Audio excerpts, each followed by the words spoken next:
नमस्कार दोस्तों, आप सभी का स्वागत है। आपके अपने YouTube चैनल मानव जीवन में दोस्तों लाइफ में सभी आगे बढ़ना चाहते हैं और लाइफ में आगे बढ़ने के लिए हमें रोज ही कुछ नया सीखना चाहिए और आगे बढ़ना चाहिए। तो चलिए आज की प्रस्तुति शुरू करते हैं। श्री शिवाय नमस्तुभ्यम, हर हर महादेव। दोस्तों, आप सभी लोग जानते हैं कि 15 मार्च 2025 यानी शनिवार को पड़ रही है चैत्र महीने की प्रतिपदा तिथि। और दोस्तों, ये वो तिथि है जो चैत्र महीने में पड़ने वाली सबसे बड़ी तिथि है, क्योंकि यह शनिवार के दिन पड़ रही है और इस दिन महादेव होली भी मनाई जाती है और इसका बहुत ही बड़ा और विशेष महत्व होता है। पूज्य गुरु जी ने कहा है, अगर कभी भी मौका लग जाए और चैत्र महीने की प्रतिपदा तिथि शनिवार को पड़ जाए तो आप लोगों को 11 चावल के दाने का उपाय तो अवश्य ही करना चाहिए। इन दोनों का संयोग बहुत ही कम आता है।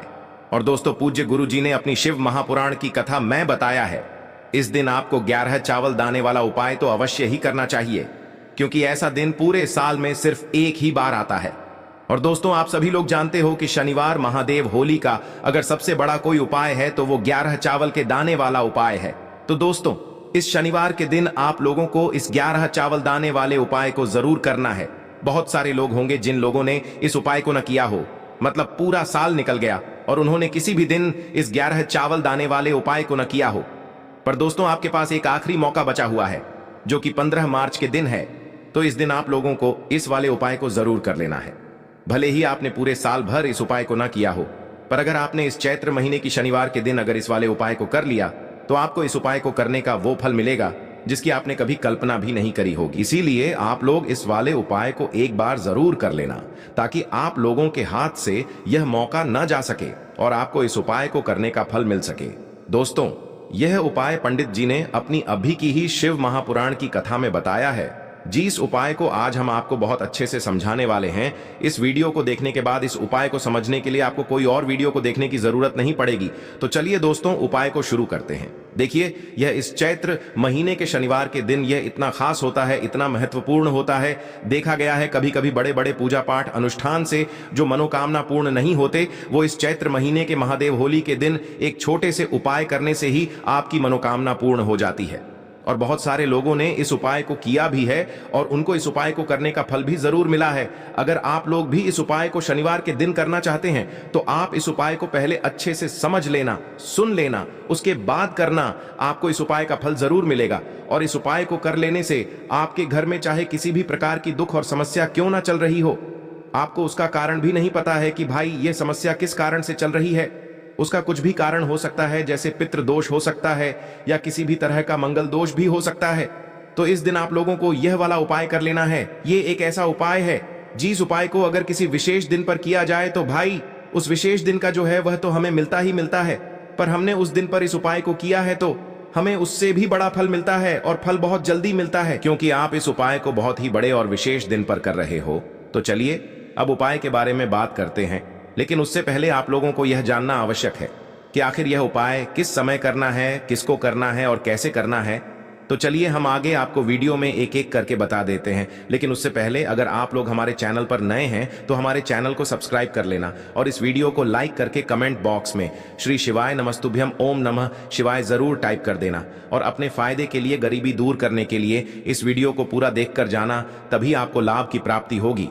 यदि आज आपने वीडियो को बीच बीच में से देखा, काट काट कर देखा, तो आपको जीवन में कभी सफलता हासिल भी नहीं होगी। तो दोस्तों, इस 11 चावल के दाने वाले उपाय को हमें इस शनिवार के दिन कैसे करना है, किसको करना है, किस समय करना है और कहां पर करना है, ये सारे सवालों के जवाब आपको इस वीडियो में मिल जाएंगे। और जो ये वीडियो देखेगा भाई, उसको 11 चावल के दाने वाला उपाय जरूर करना चाहिए, क्योंकि इस दिन एक चावल के दाने का भी बहुत ही बड़ा और विशेष महत्व होता है। और जब बात आ जाए 11 चावल के दाने की, तो ये सोने पे सुहागा वाली बात हो जाती है और ये एक बहुत ही बड़ा उपाय हो जाता है इस शनिवार प्रतिपदा तिथि का। तो अब दोस्तों, इस 11 चावल के दाने वाले उपाय को आखिर करना किसको है, सबसे पहले हम लोग वो बात जान लेते हैं। तो देखो, घर की जो बड़ी माताएं बहनें होती हैं, उन माताओं बहनों में से कोई भी एक बड़ी माता बहन इस वाले उपाय को कर सकती है। और दोस्तों, अगर आप चाहें तो अपने घर में से सभी सदस्यों को भी इस उपाय को करवा सकते हैं। अगर किसी व्यक्ति की खुद की कोई मनोकामना है, खुद की कोई दुख और परेशानी है जो कि वह अपने लिए ही करना चाहता है इस वाले उपाय को, तो वह खुद अपने लिए भी कर सकता है। बाकी अगर कोई घर में से ऐसा है जो कि अपने पूरे घर परिवार की सुख और शांति के लिए ये वाला उपाय करना चाहता है तो भाई वह भी कर सकता है, उसमें भी कोई दिक्कत वाली बात नहीं है। कहने का मतलब ये है कि इस उपाय को हर एक सदस्य भी कर सकता है और पूरे घर परिवार के सदस्य के लिए घर की बड़ी माताओं बहनों में से कोई एक माता बहन भी कर सकती है। माताएं बहनें अगर घर में उपस्थित न हो या वो यह वाला उपाय न कर पा रही हो तो फिर घर का कोई बड़ा सदस्य भी इस 11 चावल के दाने वाले उपाय को कर सकता है, चाहे फिर वह पुरुष ही क्यों ना हो, उसमें कोई भी दिक्कत वाली बात नहीं है। अब दोस्तों, इस 11 चावल के दाने वाले उपाय को हमें करना कहां पर है? हमें इसे शिव जी के मंदिर में जाकर करना है। बहुत सारे लोग प्रश्न करते हैं हर एक उपाय को करते समय क्या हम इस उपाय को घर पर कर सकते हैं? तो इस वाले उपाय को आप घर पर नहीं कर सकते हो। इस वाले उपाय को करने के लिए आपको शिव जी के मंदिर ही जाना पड़ेगा।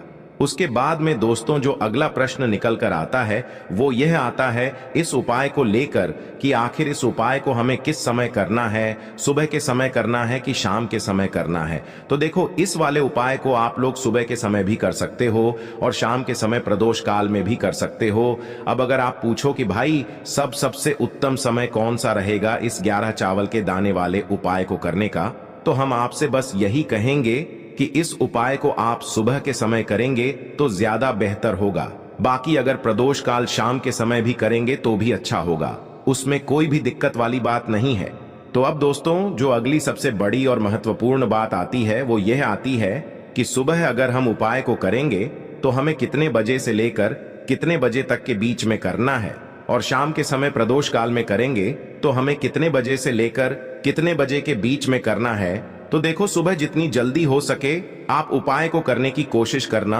बाकी अगर किसी कारणवश लेट भी हो जाओ, थोड़ी देर भी हो जाए, तो 10 या 11 बजे तक भी आप उपाय कर लेना, पर 12 बजे से ज्यादा देरी न हो, ठीक है? इस बात का ध्यान रखना। उसके बाद में दोस्तों अगर शाम के समय प्रदोष काल की बात करें, प्रदोष काल का जो समय होता है वो शाम के 6 बजे से शुरू हो जाता है। मतलब शाम के 6 बजे से लेकर 7 बजे के बीच का जो समय होता है ये समय प्रदोष काल का समय होता है। पर अभी जो मौसम चल रहा है इस मौसम में जो है शाम बहुत देरी से होती है, तो आप इस उपाय को 7 या 8 बजे के बीच में भी कर सकते हो। मतलब शाम के 6 बजे से रात 8 बजे के बीच में आप कभी भी इस वाले उपाय को कर सकते हो, उसमें कोई भी दिक्कत वाली बात नहीं है। अब दोस्तों यहां पर इस उपाय को लेकर एक और सबसे बड़ी बात यह निकल कर आती है कि इस 11 चावल के दानों को हमें लेना कहां से होता है, और हमें इस उपाय को करने के साथ में क्या और कुछ भी सामग्री ऐसी होती है जो शिव जी के मंदिर लेकर जानी पड़ती है। तो देखो यहां पर हम आपको बता दें, सबसे पहले आप लोग ये जान लो कि यह जो 11 चावल के दाने वाला उपाय है, सिर्फ और सिर्फ आप उपाय की सामग्री लेकर कभी भी शिव जी के मंदिर मत जाना, क्योंकि हमें भगवान के सामने यह नहीं दर्शाना है कि अगर हम भगवान शिव जी के मंदिर आए हैं तो अपने फायदे के लिए आए हैं। तो इसलिए जो भी पूजन सामग्री है उपाय सामग्री है, 11 चावल के दाने, इसके साथ में आपको पूजन सामग्री भी जरूर लेकर जाना है। देखो अगर सुबह के समय उपाय कर रहे हो तो सीधी सी बात है, 1 लोटा जल तो आप लेकर जाओगे ही जाओगे। वही 1 लोटा जल अगर मिट्टी का जल हो तो बहुत अच्छा रहेगा।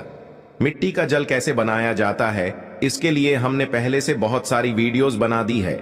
आपके पास इस दिन एक आखिरी मौका रहेगा मिट्टी का जल शिव जी पर चढ़ाने का और उपाय को करने का। बहुत बड़ा आपको इस दिन फल मिलेगा। तो इसलिए इस दिन हो सके तो भाई मिट्टी का जल चढ़ाना, तो अपने साथ में कम से कम 1 लोटा जल तो आपको लेकर जाना ही जाना है। अगर मिट्टी का जल नहीं है तो घर का जल भी आप इस्तेमाल कर सकते हो। इसके अलावा जो भी पूजन सामग्री है, देखो 11 चावल के दाने ये अलग आपके रहेंगे और जो आपकी पूजन सामग्री रहेगी वो अलग रहेगी। पूजन सामग्री में आप जो भी चीज लेकर जाना चाहे वो लेकर जा सकते हैं, उसमें कोई भी दिक्कत वाली बात नहीं है। वहीं अगर हम बात करें शाम के समय की, तो शाम के समय शिव जी पर जल नहीं चढ़ता है, इसीलिए शाम के समय आप लोग एक दीपक तैयार कर लें जो कि गोल बत्ती का आटे का शुद्ध देसी गाय का घी का होगा, है ना? इस बात का आप लोगों को ध्यान रखना है। और इस दीपक को आपको घर से जलाकर नहीं लेकर जाना है, भगवान शिव जी के मंदिर में जाकर ही जलाना है। इस बात का भी आप लोगों को ध्यान रखना है। अब दोस्तों यहां पर हमें इस बात को समझना है कि यह 11 चावल के दाने हमें लेना कहां से है। क्या हमें दुकान से लेकर आना है, या हमें अपने घर से लेना है, या कहां से लेकर आना है, और कौन से चावल लेना है, क्योंकि चावल भी बहुत प्रकार के होते हैं। तो देखो, इन सभी सवालों के जवाब आप लोग एक बात में सुन लो कि भाई ये जो उपाय है, इस उपाय में आपको ये नहीं देखना है कि भाई कौन से चावल है, कौन से चावल नहीं है। बस जो भी चावल ले रहे हो वो चावल का दाना सबूत होना चाहिए, मतलब साबुत होना चाहिए, टूटा हुआ नहीं होना चाहिए, कटा पिटा नहीं होना चाहिए। ये बात आपको ध्यान रखना है। बाकी आपका चावल बासमती हो या सादा चावल हो या कोई सा भी चावल हो, उसमें कोई भी दिक्कत वाली बात नहीं है। तो सीधी सी बात है कि आपके घर के रसोई घर में जहां पर आप भोजन बनाते हो, वहां पर जो भी चावल आपके उपस्थित हो, उन चावलों में से अपनी एक कटोरी भर लेना या एक मुट्ठी चावल अलग से निकाल कर रख लेना, क्योंकि हम 11 चावल ही यहाँ पर इस उपाय में लेने वाले हैं। तो हमें यह चावल के दाने गिनकर निकालने पर डढ़ेंगे। इस बात का आप लोगों को ध्यान रखना है। तो अपने उस चावल की कटोरी में से या चावल में से 11 ऐसे चावल के दाने आप लोग निकाल लो जो कि टूटे हुए ना हो, कटे पिटे ना हो, जिनमें कोई दाग ना लगा हुआ हो, है ना। अच्छे साबुत चावल के दाने 11 दाने आप लोग निकाल कर रख लो और इन्हें किसी भी एक कागज की पुड़िया में या किसी एक छोटी सी कटोरी में आप लोग रख लो, ताकि यह सुरक्षित रहे। आपके एक भी चावल का दाना इधर उधर ना हो और आपका उपाय भी पूरा अच्छे से हो जाए। तो भाई जैसे ही आपका उपाय की जो सामग्री है, 11 चावल के दाने ये तैयार हो जाते हैं, उसके बाद मैं आपको जो भी अपनी पूजन सामग्री है, सुबह के समय कर रहे हो तो 1 लोटा जल या पूजन सामग्री जो लेकर जाना चाहो उसकी भी तैयारी कर लेना। और शाम के समय जा रहे हो तो भाई अपना जो दीपक है उसे तैयार कर लेना, ठीक है। और उपाय को करते समय शुद्धता का विशेष रूप से ध्यान रखना, ठीक है। सुबह सुबह स्नान करने के बाद ही उपाय को करने की आप लोग तैयारी करना। उसके बाद अगर शाम के समय की बात करें तो शाम के समय आपको स्नान करने की जरूरत नहीं है, पर शुद्धता का ध्यान रखना है। आपको स्नान तो नहीं करेंगे, आप हाथ मुंह धोकर भी इस वाले उपाय को शाम के समय प्रदोष काल में कर सकते हैं। इसमें कोई दिक्कत वाली बात नहीं है। तो आप अपने उपाय की पूरी सामग्री तैयार करके आपके पास ही में जो आपका शिव मंदिर हो वहां पर पहुंच जाइए। सबसे पहले शिव मंदिर में जाकर आप लोगों को उपाय नहीं करना है, पहले भगवान के दर्शन करना है, भगवान से आशीर्वाद प्राप्त करना है, फिर शिव जी की शिवलिंग के पास में आना है। शिवलिंग के पास में आने के बाद आप जो पूजन सामग्री लेकर आए हुए हैं, जैसे कि सुबह गए हुए होंगे तो 1 लोटा जल और जो भी पूजन सामग्री लेकर आए हैं, आप उनसे भगवान शिव जी की पूजन कीजिए। सबसे पहले तो 1 लोटा जल ही चढ़ेगा, उसके बाद में आपकी पूजन सामग्री चढ़ेगी। उसके बाद में अगर दोस्तों शाम के समय अगर आप इस उपाय को कर रहे हो तो अपने साथ में कम से कम एक जो दीपक है गोल बाती का जो आप अपने साथ में लेकर गए हो, उस दीपक को मंदिर में जाकर अपनी माचिस से जलाना है और उस दीपक को शिवलिंग के पास में रखना है, ठीक है। इस दीपक को रखने के बाद ही आप लोगों को अपना ये वाला उपाय शुरू करना है। और दीपक को ज्यादा पास में मत रखना, वैसे भी गर्मी पड़ रही है, भगवान शिव जी को आंच नहीं लगनी चाहिए, है ना। तो भाई जैसे ही आपकी पूजा अर्चना हो जाती है, आप भगवान शिव जी को प्रसन्न कर लेते हैं। उसके बाद में शिवलिंग के पास ही में आप कहीं पर बैठ जाइए, सामने या आसपास जिस जगह पर आपको बैठना हो वहां पर बैठ जाइए और अपने वह 11 चावल के दाने अपने सामने निकाल कर रख लीजिए, क्योंकि अब यहाँ पर उपाय को यहाँ पर करने की आपको तैयारी करना है। और इस तरीके से जब आप उपाय करेंगे, पूजन सामग्री करने के बाद, पूजन अर्चना करने के बाद, तो आपको उपाय का फल बहुत जल्दी और बहुत बढ़ा होकर मिलेगा। तो अपने 11 चावल के दाने अपने सामने निकाल कर रख लेना। और यह जो उपाय है यह आपकी सीधे हाथ की हथेली से होगा, इसलिए इस बात का भी विशेष रूप से ध्यान रखना है। तो सीधे हाथ की हथेली का प्रयोग करके ही आप लोग अपना इस वाले उपाय को करना। अपने सामने जो भी आपकी कागज की पुड्डियां है उसको खोल कर रख लो, या कटोरी है तो भाई उसे अपने सामने रख लो और अपने वह 11 चावल के दाने निकाल लो, ठीक है। उसके बाद में दोस्तों अब आपको क्या करना है कि शिवलिंग आपके सामने होगी, तो आपने वह 11 चावल के दाने एक एक करके आपको शिव जी के शिवलिंग के ऊपर चढ़ाना है। कहां पर चढ़ाना है? शिवलिंग के ऊपर चढ़ाना है और कहीं पर भी नहीं चढ़ाना है। आपको अपने हथेली से तो शिवलिंग के ऊपर चढ़ना है, भले ही फिर वो अपने आप जलाधारी पर गिर जाए या मतलब वहीं पर गिर जाए, उसमें कोई दिक्कत वाली बात नहीं है, पर आप चढ़ाओ शिवलिंग के ऊपर ही। तो आपको क्या करना है, अपना पहला चावल का दाना उठाना है, श्री शिवाय नमस्तुभ्यम बोलना है और शिवलिंग पर चढ़ा देना है। इसी तरीके से दूसरा चावल का दाना उठा है, शिवलिंग पर चढ़ाना है और मंत्र बोल देना है। और फिर तीसरा चावल का दाना उठाना है, श्री शिवाय नमस्तुभ्यम बोलना है और चढ़ा देना है। इसी प्रकार से आपको पूरे 11 चावल के दाने एक एक करके शिव जी के शिवलिंग के ऊपर चढ़ाना है और भगवान से प्रार्थना करते जाना है। मतलब प्रार्थना तो आपको आखिरी में करना है, पर हर एक चावल के दाने को चढ़ाते समय श्री शिवाय नमस्तुभ्यम जरूर बोलना है। उसके बाद ही में यह चावल का दाना शिवलिंग के ऊपर आपको चढ़ाना है। जैसे ही आपके 11 चावल के दाने शिवलिंग के ऊपर चारहच जाते हैं, तो भाई उसके बाद में आपको क्या करना है, भगवान से अपनी मनोकामना बोलना है।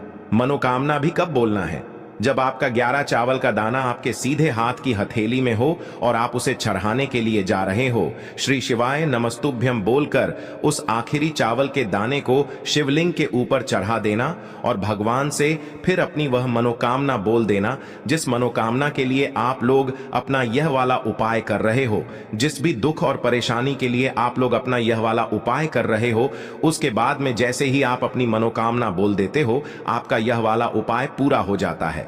पर दोस्तों, उपाय को करने के बाद आप लोगों को 2 मिनट भगवान शिव जी के मंत्र का जाप जरूर करना है और मंत्र का जाप करने के बाद भगवान से एक और बार प्रार्थना करना है अपनी मनोकामना के लिए या अपनी जो भी दुख और परेशानी है उसके लिए। इसके बाद में आप लोग भगवान को देखकर भगवान से प्रार्थना करके उनसे आशीर्वाद लेकर वहां से उठ सकते हैं और अपने घर पर जा सकते हैं। बस दोस्तों, यहां पर यह वाला उपाय पूरा हो जाता है। इस तरीके से जो भी व्यक्ति छोटी छोटी चीजों का ध्यान रखते हुए इस 11 चावल के दाने वाले उपाय को करेगा, निश्चित सी बात है उसे उसकी मनोकामना जल्द ही पूर्ण होगी और जो भी दुख और परेशानी है वो भी बहुत ही जल्दी दूर होंगे। और दोस्तों, अगर आपको हमारी ये वीडियो पसंद आई हो तो हमारे इस वीडियो को लाइक और चैनल को सब्सक्राइब जरूर करें। हर हर महादेव, ओम नमः शिवाय। आपको लेना है एक गोल बाती का दीपक। आप चाहें तो मिट्टी का ले सकते हैं या फिर घर से शुद्ध आटा मढ़कर उसका दीपक आप तैयार कर सकते हैं। इसके बाद आपको लेना है शुद्ध गाय का घी। अगर वो नहीं है तो कोई भी देसी घी इस्तेमाल कर सकते हैं, जिससे आपको दीपक प्रज्वलित करना है। देखो, अब ये सब सामग्री लेकर आपको जाना है प्रदोष काल में आपके घर पर तुलसी जी के घेरे के पास में। देखो, ये उपाय तो आपको अवश्य करना है। देखो, वहां पहुंचकर सबसे पहले वो दीपक आपको प्रज्वलित कर देना है और ओम नमो भगवते वासुदेवाय नमः का 11 बार जाप करना है। उसके बाद आपको अपने सीधे हाथ में थोड़ी हल्दी लेकर उस दीपक में अपना नाम और गोत्र बोलते हुए डाल देना है। उसके बाद माता लक्ष्मी से आपको प्रार्थना करना है कि हे महालक्ष्मी, हमारी सभी दुख तकलीफों को दूर करो। हे महादेव, हमारे सब दुख कष्टों को खत्म करो। इस भावना से आपको ये उपाय। आज के लिए बस इतना ही इस वीडियो में दी गई जानकारी। अगर आपको अच्छी लगी हो तो प्लीज हमारे चैनल मानव जीवन को सब्सक्राइब करें, लाइक करें और हमारे वीडियो में अंत तक बने रहने के लिए धन्यवाद।